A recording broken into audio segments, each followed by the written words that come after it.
everybody. Hope y'all are having an amazing night tonight. I'm going to go in here for just a little bit and talk about writing copy that sells. And we're talking about copy for your book description on Amazon, uh, Kobo, iTunes, Barnes and Noble, whatever it is.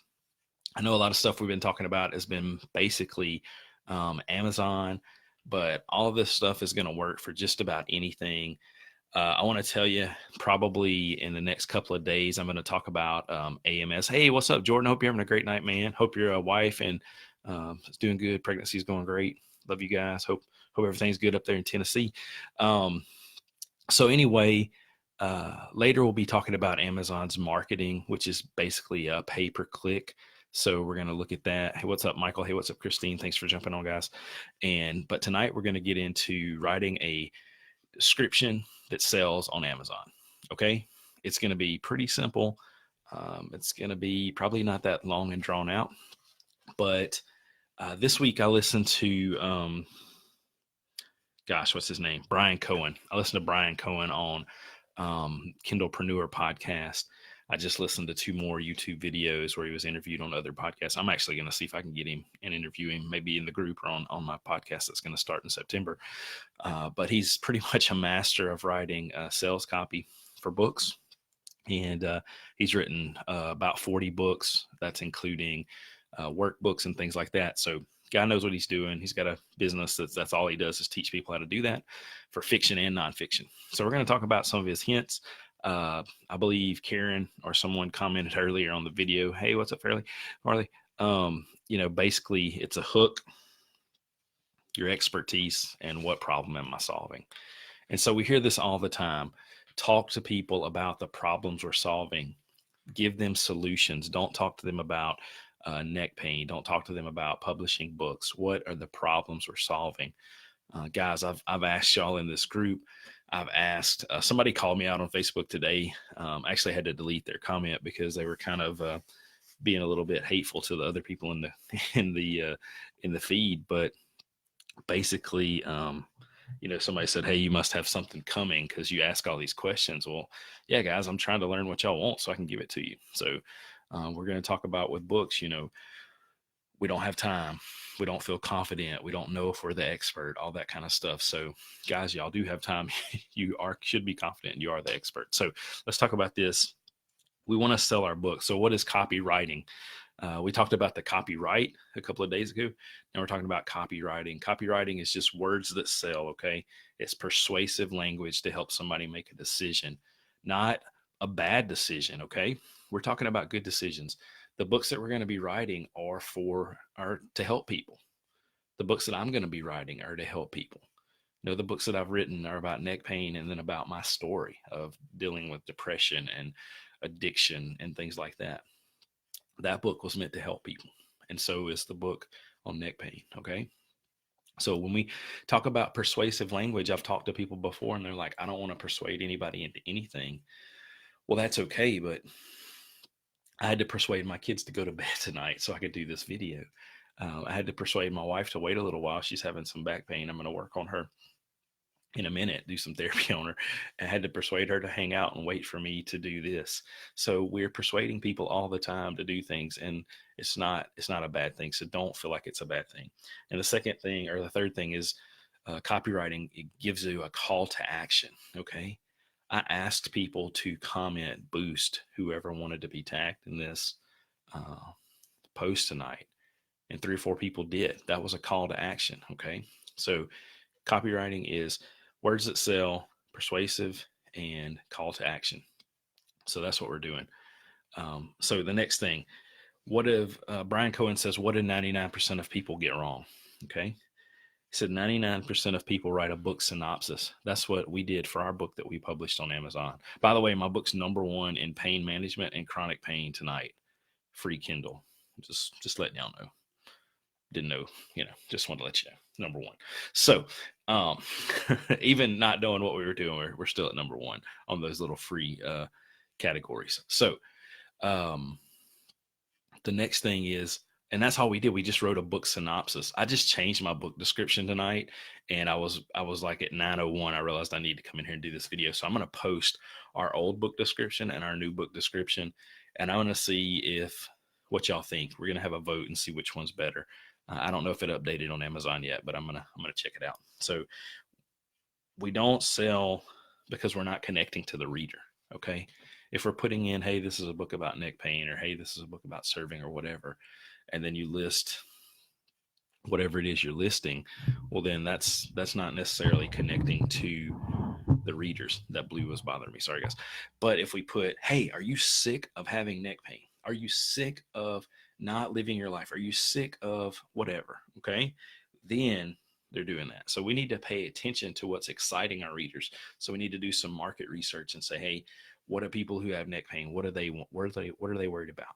You know, are they worried about not working? They're worried about not spending time with their kids. They're worried about not paying their bills. Those are things that we hopefully will be solving with the neck pain solution book that we have.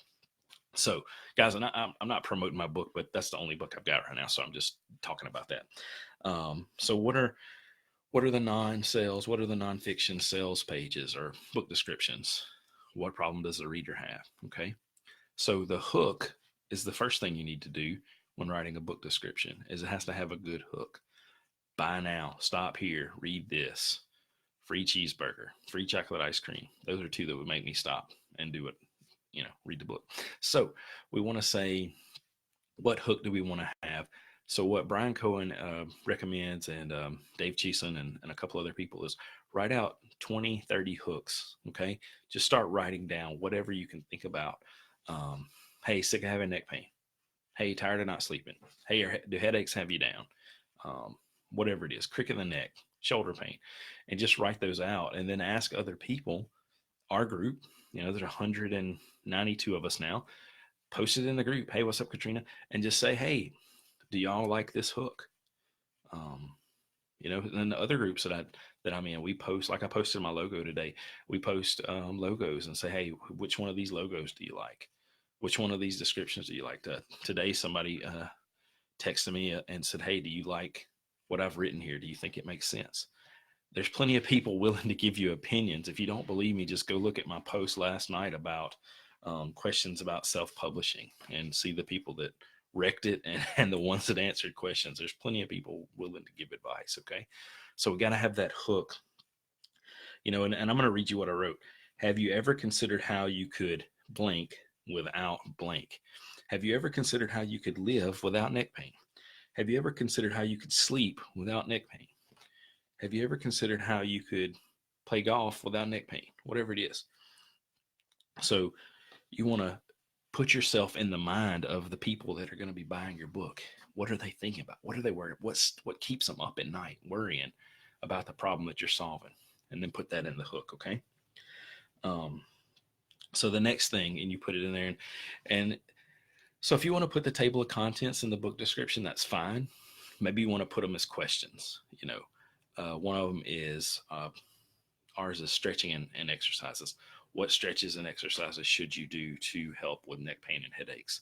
That could be it. If they're really catchy, then put them in there by themselves. If they're not, switch them up a little bit.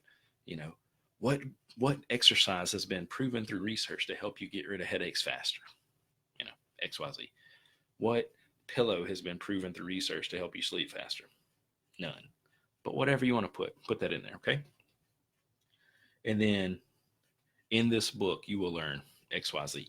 So what I did was I actually went to Brian Cohen's book description, and basically I did mine, and then I got to like his bottom paragraph for his book, Sizzling Synopsis book, and then just copied and pasted and took out copywriting and added in neck pain and made it look a lot better. So we'll see later. I'm going to test that. I'm going to put that in Amazon, and I can see how many books per day we've been selling. And then I'll be able to see now on how many books per day we've been selling. We'll see which one performs the best. Okay. A little split test. So the next thing you want to do is establish your own expertise. Okay. That's something that we did not do. I don't like patting myself on the back. I don't ever refer to myself as doctor, even though I think I can. I'm fully within my rights to do that. I have a DPT. I don't ever say, hi, I'm Dr. Jeremy Sutton, PT, DPT, Cert, DN, CCI. Okay. I don't do that. My friend Mark that wrote the book with me, he's got almost every certification you can have. I think he's probably got 50 letters behind his name. We didn't put that on the book. We didn't put doctor on the cover. We didn't put PT because we didn't really care about that kind of stuff.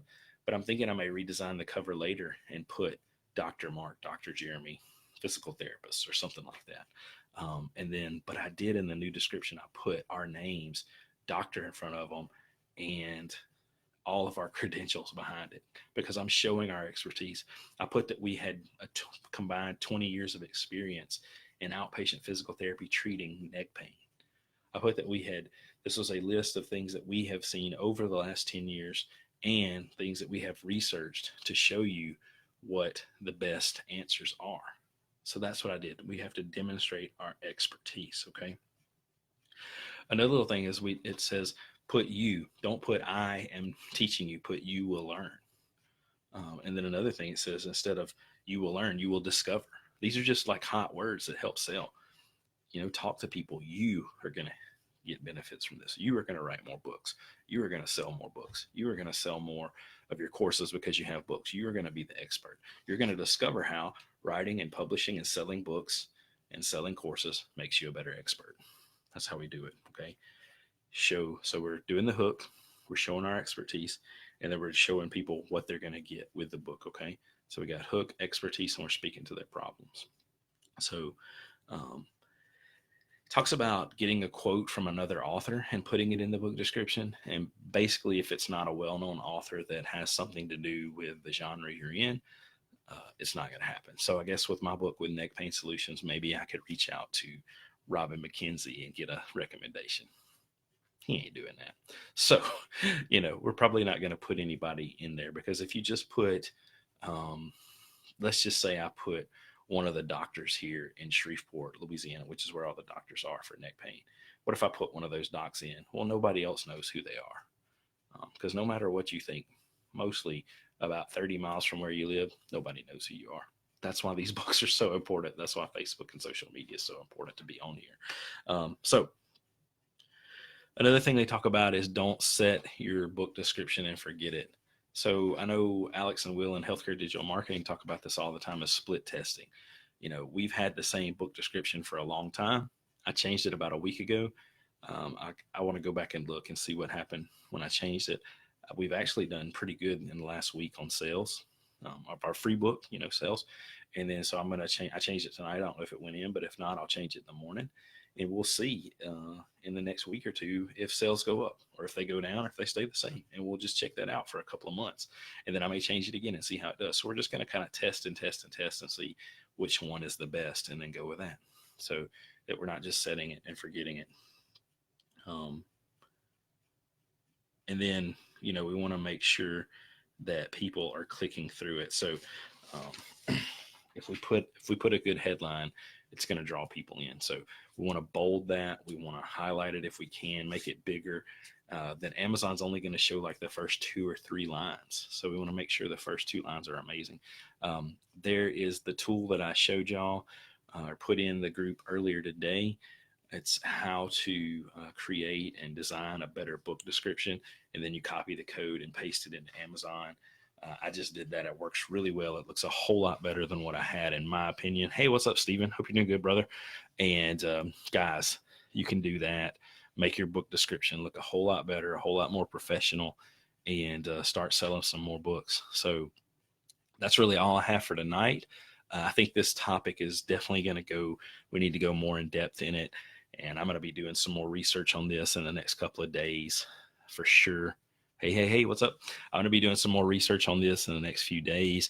Guys, I'm geeking out on this stuff so much. It's like I can't even, it's hard to spend time on one or the other because I start going one direction and realize how little I know on that. And I start going another direction. But it's going to be amazing. I'm excited for you guys to get your books out. Steven's going to have his book done in a little bit, not too long. I don't know when. So, if you know, brother, let me know. Heather Flexer has her book. She sent me to read over tonight. It's probably not going to happen until tomorrow, but it says healthy books, man. Look at that. Healthy books. I went all in. I got a book. Got a hat. I got another hat and a Carhartt beanie for us redneck type people in Louisiana when it gets cold next whenever. So, guys, I want to tell you what's about to happen.